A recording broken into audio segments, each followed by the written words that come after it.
মা, আমি আসলাম তাহলে। আর হ্যাঁ, তোমরা ভালোভাবে থাকার চেষ্টা করবে। নাও হইছে, এত আমাদের চিন্তা করা লাগবে না, আমরা ভালোভাবে থাকব।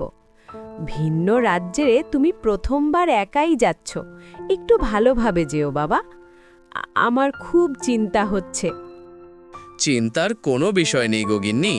আমাদের সুমন এখন আর এতটাও বোকা নয়, আগের থেকে অনেক মাথার বুদ্ধি হয়েছে।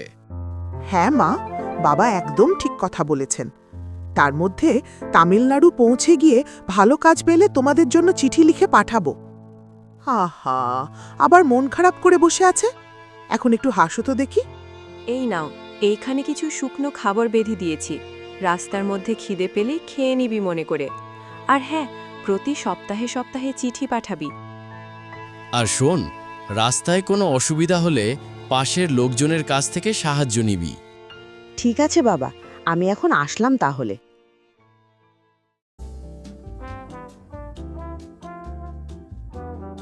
ভাবছিলাম বাড়িতে থেকে ভালো একটা ব্যবসা করব। ধুর, এইবারও হলো না। না, অনেক হয়েছে। এইবার যে করেই হোক কিছু একটা উপায় বের করতেই হবে। ওগো ঠাকুর, আমার ছেলেটা ভালোই ভালোই যেন সেখানে পৌঁছে কাজ পেয়ে যায়। আহা গিনি, তুমি শুধু শুধু চিন্তা করতেছ, আমার ওপর বিশ্বাস রাখো।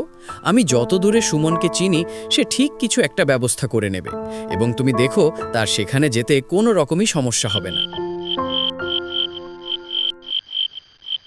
এই তো সামনে একটি দোকান দেখা যাচ্ছে। এখানে গিয়েই বরং জিজ্ঞেস করি রাত্রে থাকার জন্য জায়গা পাওয়া যাবে কিনা। কাকা, আমি মালদা থেকে এসেছি। বলছিলাম যে শুধু আজকের রাতের জন্য কি এখানে কোনো জায়গা পাওয়া যাবে?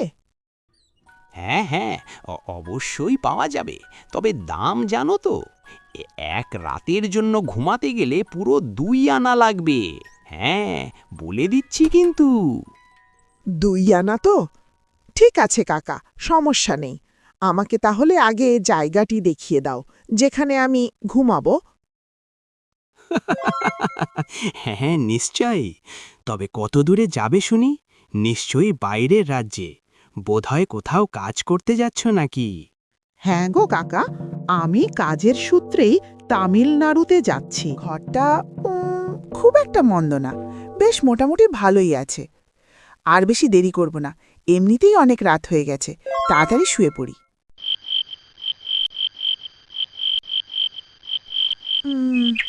আহা, অনেক বড় বেলা হয়ে গেছে যে। রাত্রিবেলা বেশ ভালোই ঘুম দিয়েছি। আর বেশি দেরি করা যাবে না, এখন আমাকে রওনা দিতে হবে।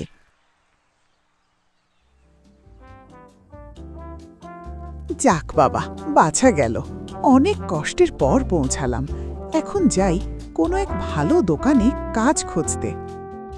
এই তো, এই দোকানটা ভালো মনে হচ্ছে। যাই, এই দোকানেই যাই।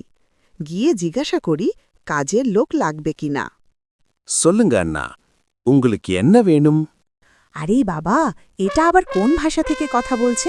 আমি তো এই তামিল ভাষা জানি না। বাঙালি নাকি? বলুন বলুন, আমিও একজন বাঙালি। ও, তাহলে তো ভালোই হয়। তবে কাকা, আমি একটি কাজ খুঁজছিলাম। এখানে কি কোনো কাজ পাওয়া যাবে? আচ্ছা, তবে কাজ তো আছে, কিন্তু তুমি কাজ করতে পারবে তো? হে, আমাকে কাজগুলো একবার দেখিয়ে দাও, আমি ঠিক করে নিতে পারবো।